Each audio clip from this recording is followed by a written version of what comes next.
coup d'etat was the same in Brazil and in America. The same, like.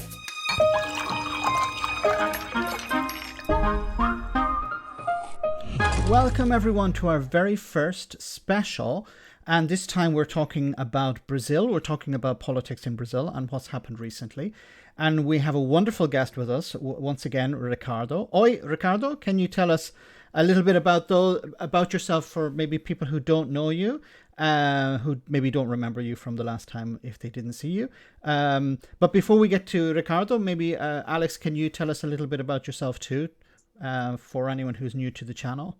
Hi, I'm Alex. I'm an author and soon-to-be journalist by the looks of things. And yeah, I'm big into my politics, and I run a channel called Political X and Sunday Roast with my lovely co-host, Mark. Mark, do you want to tell us a little bit about yourself?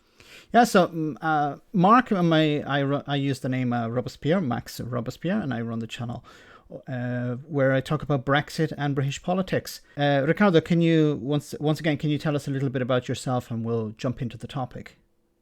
I'm Ricardo. I'm an economics professor. I've been teaching economics since like 2007, and I love politics and economics and liberal ideas, and I've been writing, reading, and talking about that for a long time.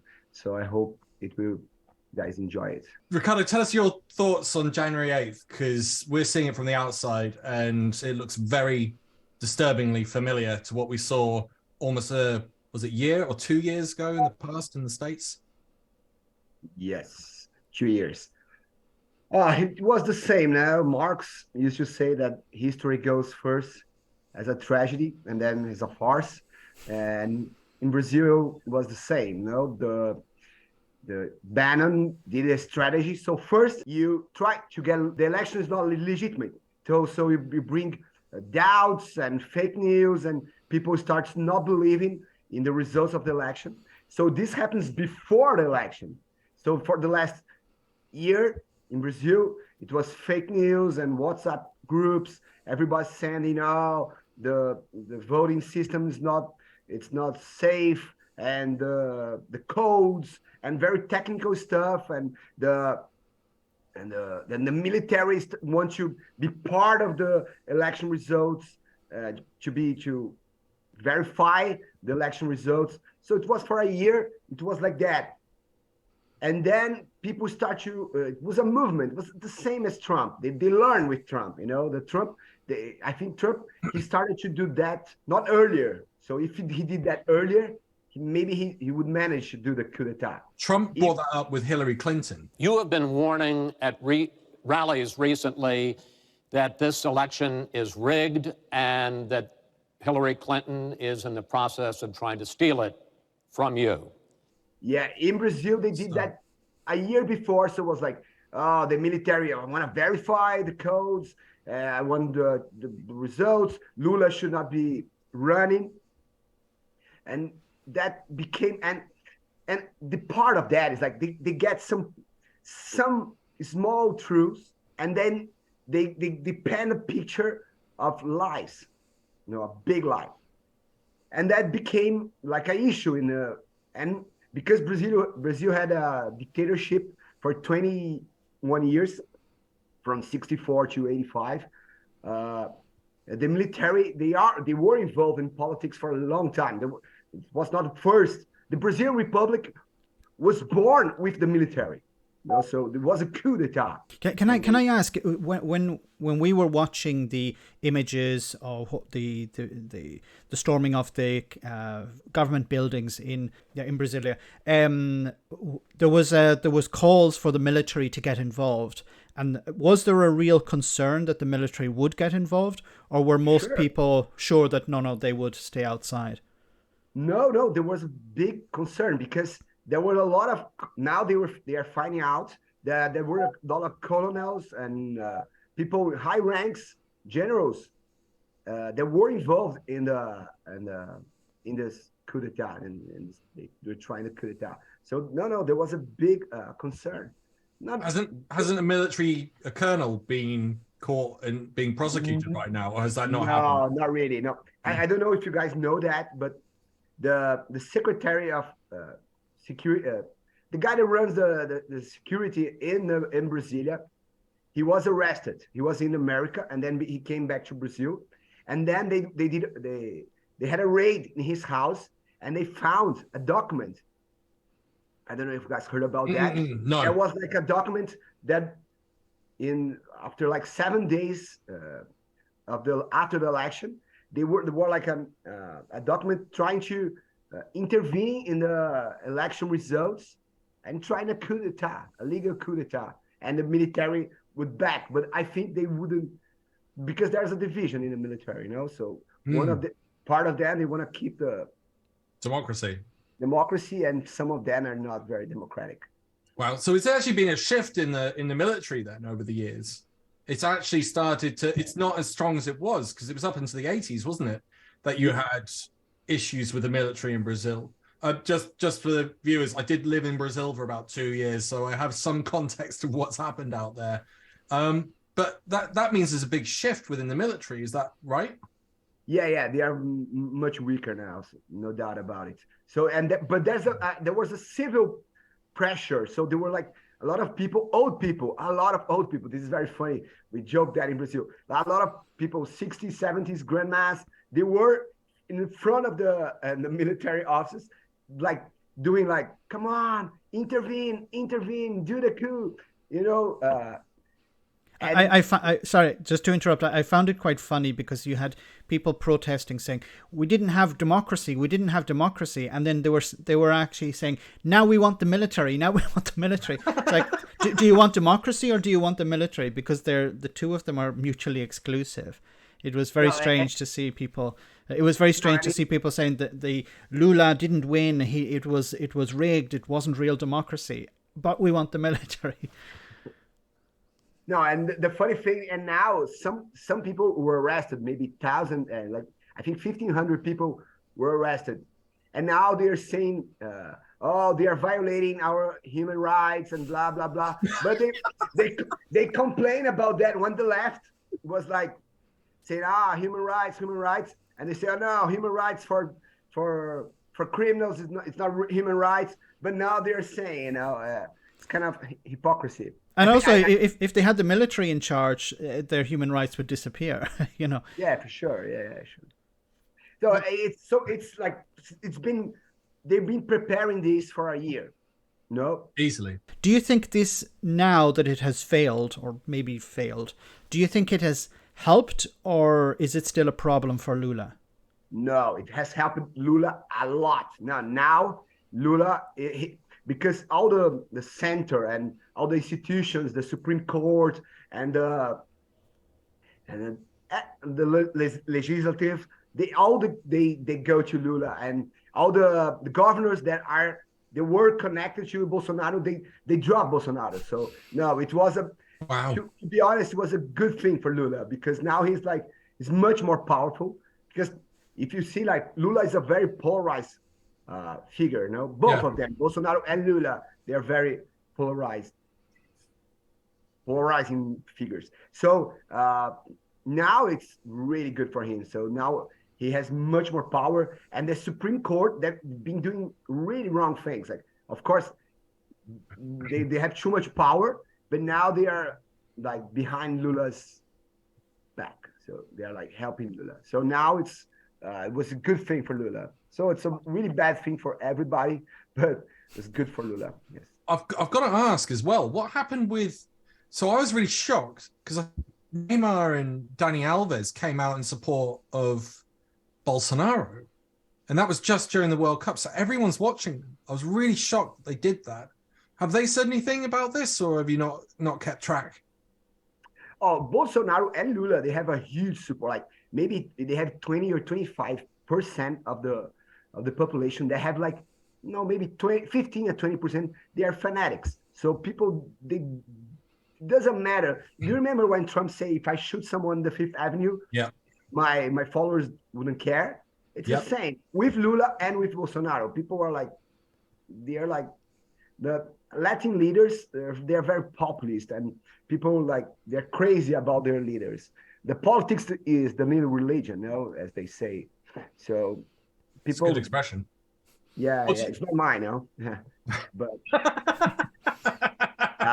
just to clarify that. What are your thoughts on Steve Bannon then? And I guess this is to both of you and his interference within this, because there's a lot which we can unpack, and I'm happy to talk about it. Max, what's been your thoughts on Bannon and? I don't know that much about his interference in it, but I think it is interesting that the protests in Brasilia took place around the same time as they in January. Like, they didn't take place immediately after the election result, which was interesting. And maybe Ricardo can tell us why that's the case. But I found it interesting that it was, the people were complaining. They were complaining immediately after, but the protests itself took place in January around the same time as the ones in Washington. So it certainly sounded like there was a connection there, or an attempt to replicate, which was strange also, because the ones in Washington failed. So did the people in Brazil think it would succeed? But Bannon, I really don't understand why he isn't in prison for a number of reasons in the US. He Eduardo Bolsonaro, who is like Bolsonaro's son, is really, it's very, he's friends with Steve Bannon. They have a lot of encounters, and when they go to Washington, they are Bolsonaro is staying like now in Florida, in Mar-a-Lago, and with Trump. So, Sure. But Eduardo Bolsonaro's son is friend of Steve Bannon, and then be visiting them. They are doing like conservatives meetings, and they are they're very connected. So for sure, I don't know if Bannon, of course, I don't know if he has direct involvement. I don't know that, but the strategy that was drawn, for sure, was drawn with Steve Bannon. They're not smart, Steve Bannon is a very smart guy. He's an evil guy, but a very smart guy. So he's a very good strategist. So for sure, he helped to help the Bolsonaro and his associates. Help knit together this populist nationalist movement throughout the world. Because guys in Egypt are coming to me, the Modi's guys in India, Duterte, and we get Orban and even and we're somehow some sort of convening authority. Bolsonaro is going to face the most dangerous leftist in the world, Lula, a criminal, a communist, and supported by all the media here in the United States, all the left-wing media. This election is the second most important election in the world, right? In the most important elections ever in South America. Bolsonaro will win unless it's stolen by, guess what? The machines. The machines. The machines. And you see, when I talked to them in January, they said one of the things that they're up against the most there is what? Them, the media. The media machine. That's what they're doing. They're conditioning them too. So he did a movie called The Brink, and in that he literally talks to Nigel Farage about getting a cabal of populists, basically far righters, together to talk. And he mentions Modi, Orban, and he's obviously meeting Farage. And you're going, connected to. He doesn't mention him in the movie The Brink. I haven't found that. What he does do, though, about a week before, he has a big TV panel meeting with the Pillow guy, the CEO for the Pillow King, I think he is. Absolute idiot. He's been caught on tape and ripped apart on a few occasions. And This is a free speech rally. This isn't a Trump rally. Are you trying to say this is a Trump rally? It says MAGA is in the title, and he's speaking at it. No, you know what? He's speaking you got his picture on the poster, Mike. Yeah, he got suppressed. And Bannon is literally saying that the elections are rigged in Brazil. He's saying that the media are on board with trying to stop the election being rigged. And it's all about the machines, like something out of Terminator or something. Obviously, they're referring to the voting systems. But it's interesting as well, because one of the problems they found with the Trump campaign is that they mentioned specific machines. And a lot of the Trump campaigners and people who mentioned those machines specifically are now being sued. Whereas Bannon just quite vague about it. I'm going to be shocked as to whether or not the Brazilian president doesn't put out some sort of warrant for Bannon's arrest. I don't know what everyone else's thoughts on all that are, but basically for a week and a year before, and specifically a week before, Bannon is on TV saying that the election is rigged and that Lula is a criminal. I don't think the people they will do that. The Supreme Court, they are going after journalists and everybody that has supported Bolsonaro's or expresses doubts about the election. So the Supreme Court being censoring that. Not a Supreme Court, one judge from the Supreme Court. And but they haven't gone after military people and not foreigners. So I don't think they will go that far because I don't know if you go after the military, it will be kind of dangerous. Dangerous. I think they will not go like they didn't in America when they tried the coup there. There were some military that were giving support for Trump. They signed a letter, a lot of generals, but they didn't go after. They go after the people that are like the low level ranks, that try to break, because nobody important went and stormed the buildings in Brazil or in America. We're like in Brazil called the gado, the cow. They go there, they send them, see if it works, and then they do the coup as it's very traditional that. So they send them and then up. So I think they are not going after the important people that maybe they are trying to see who financed them, but not the generals or the colonels, or I don't think so. And not Steve Bannon. No, they wouldn't do that. I don't know. Maybe they will, but I don't think so. We can slightly hope, can't we? That would be such an indictment of Interpol being sent out to try and nick Steve Bannon. But it looks like some financing has been going on. I mean, it starts to look like Steve Bannon has set up a consultancy firm on how to do a coup. Like, that's one of the maddest things I've ever heard in my entire life. And he's really open about it. He's not hiding what he's doing, particularly. It's quite out in the open. I think, Max, you said, why is he not in prison? He got a pardon. He was heading to jail, him and Roger Stones. And Roger Stones has done this before. Oh. He's the one who was involved with Al Gore. Talking about what President Trump would do after the election. Let's just hope we're celebrating. Yeah. I really do suspect it'll still be up in the air. But when that happens, the key thing to do is to claim victory. Possession is 9/10 of the law. No, we won. You. Sorry, over. We won. Yeah. You're wrong. You. ABC. I said, let's get right to the violence. That's what I'm. And stopping that, because he was in Florida. And he was. Have you seen the movie? Have you seen the documentary? Get Me Roger Stone. Yeah. Have you seen Max? No, I haven't seen it, but I'll check it out. Get Me Roger Stone's called, and he's the master. Before Stephen Bannon, Roger Stone was the master of the fake news. No, it was not called fake news, but like spreading rumors and misinformation, and he did that since Nixon. He has a tattoo. Roger Stone has a tattoo with Nixon. How crazy is that? It's like, yeah. So I've got a little factoid for you as well. Just on a slight segue. Brexit is now as hated as the Vietnam War. How about that for a stat? That's a new one, but that's a divergence. Max, you wanted to bring up about the Supreme Court and potential changes that Lula could bring in.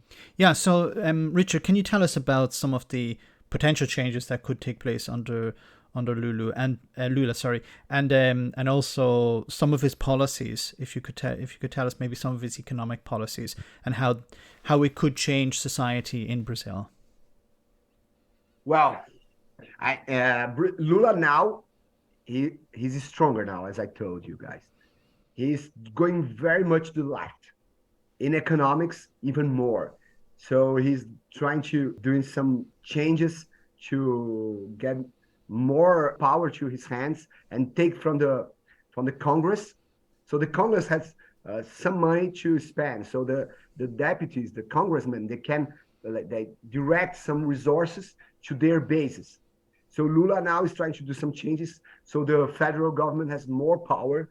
So he stopped the privatization. So he gonna bring back, nationalize some companies again. So he's going very much to the left.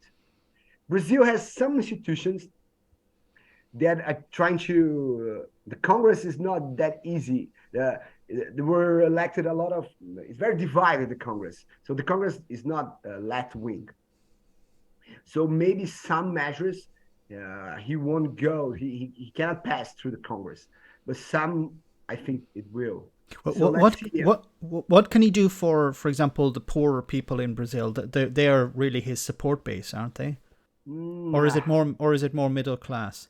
No. It's some part of the elites, the cultural elites, and the universities. They're very supportive of Lula. Some part of the middle class that voted for Bolsonaro now went back to Lula. Yeah, and the poor, the religious poor, the evangelicals, they are more to Bolsonaro's base support. In the northeast of Brazil, Lula is very strong because remember, Lula won with 50% of the vote. So it was a very, very close election, very close. And there's a really a lot of people reject and hate Lula. He was arrested. There was a lot of corruption in his government. A lot of people in his government went to jail. He went to jail. So a lot of people. But at the time when he was president, the economy was doing well because China was buying commodities from Brazil as never before. So now these policies, it's totally different. So what he did for the poor, he tried to there's a Bolsa Familia. It's like it's a money that people receive every month. So the poor people, it's a kind of negative income tax. So if you don't get if you don't reach a certain level of income, the government gives you money. It's like, it's not that much, like $100, maybe a little bit more, $120.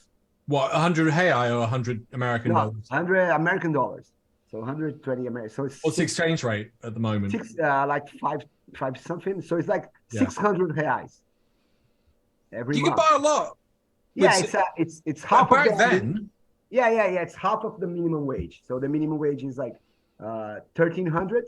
Wow. And so they receive 600 reais per family. For a corrupt government, that's quite a nice thing to do. No, but Bolsonaro paid this as well because now became a patronage. So they say, I give you. So, for example, Fernando Henrique, who was before Lula in the 90s and beginning of the 2000s, he created that.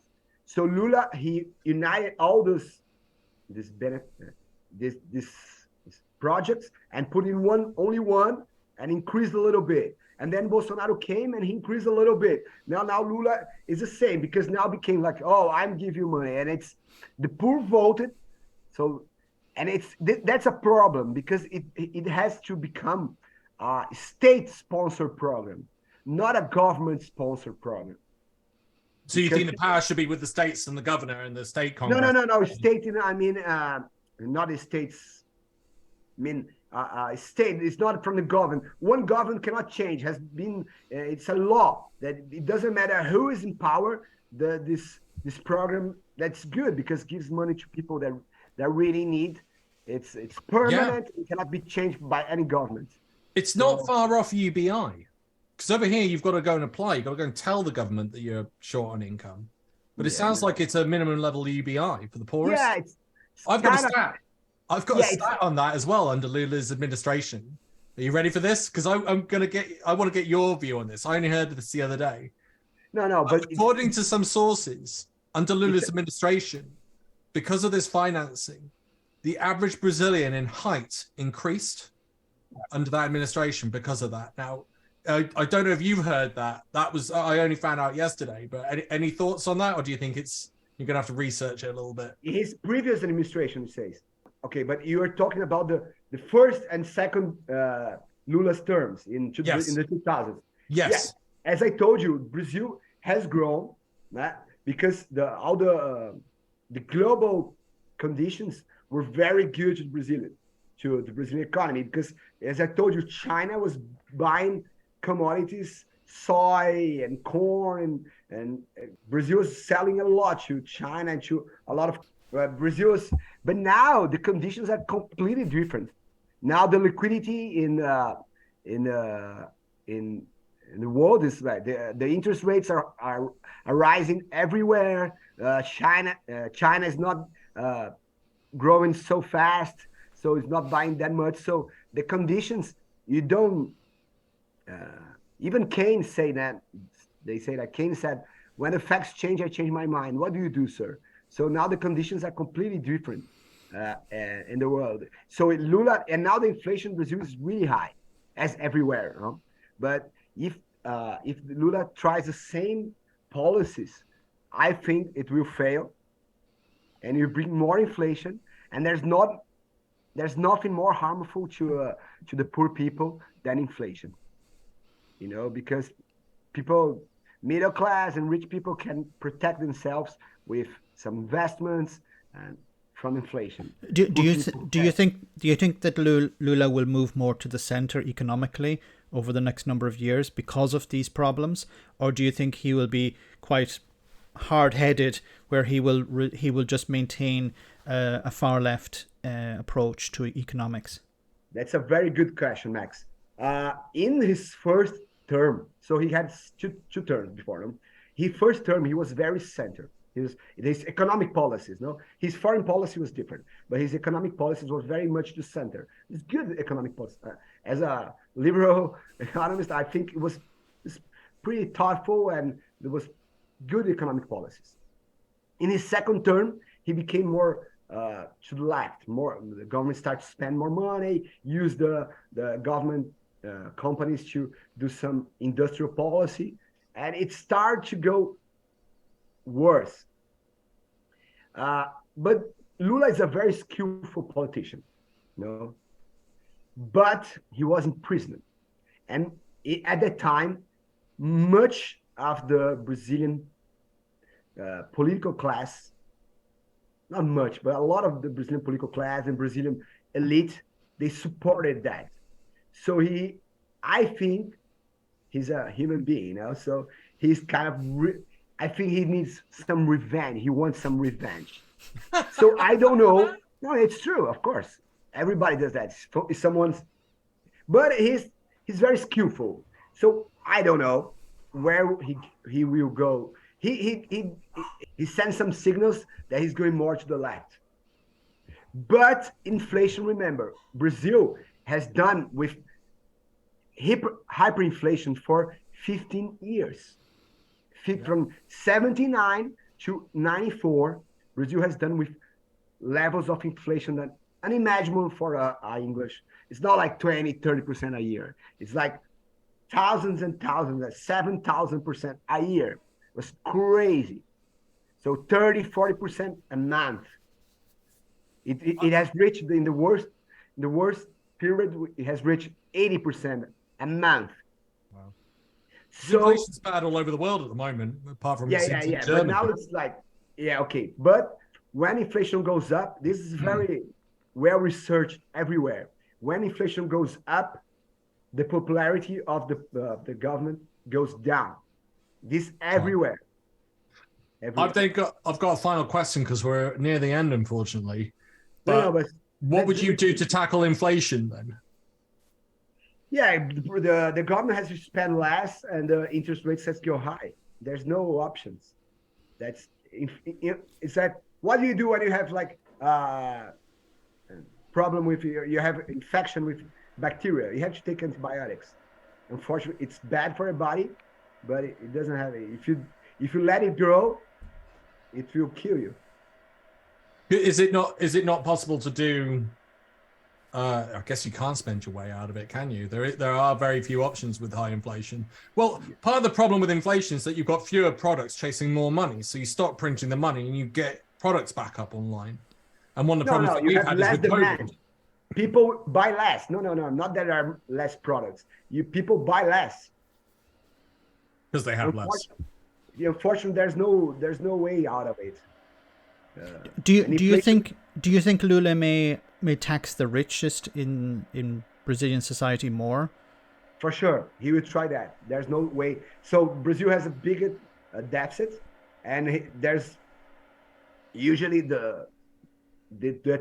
usually the government try to cut spending, but as Max said, yeah, he will try to tax the rich, but it's not that easy, you know. It's when taxes are not very popular as well. So he's trying. He's already cutting some subsidies and some money that was channeling to some other. So he's gonna try to tax the rich. There's no doubt about it. But I don't know if he will manage to do that. Can I just ask maybe one quick question before we finish? How are things going to change on the environmental front, as we know with the Amazon rainforest? What's been happening over while Bolsonaro was in charge? What's your take on that? What's going to change? There will be improvement. There's no doubt about it. No, Bolsonaro policies in the environment front was really, really bad. Like his former environmental minister was a disaster. You know, he was very connected with the miners and people who invades, and no, it's really bad. So no, I think the environment is gonna improve for sure. And he's like, and it doesn't cost that much because this can be an asset for the government, you know. So if you have more, if protect the environment, and so this brings you more investment from the green investment. On the international stage, there will be more investment for Brazil from Europe or from the United States, I imagine. Yeah, I think this will be improvement. It's easy. It doesn't cost. You know what I mean? It's a win-win game. Like he shows to the international community that he's protecting the environment. Even if he's not protecting, at least he says it and try to do some small policies just to do a beautiful picture. And people say, oh, so now I can bring back investment, and the international community is happier. So it's a win-win game for Lula for sure. He brought back Marina Silva, who is she's like a former his former minister, and she was born in Amazon. She was very, very, very poor. She lived in a really, really poor area, and then she became the minister. So she's kind of a symbol of the protection of the Amazon forest. So that's good. Yeah. That's really good to hear. Thank you. Thank you so much, Ricardo. Thank you, guys. That was brilliant. And goodbye, everyone. Bye, guys. See you in the next one.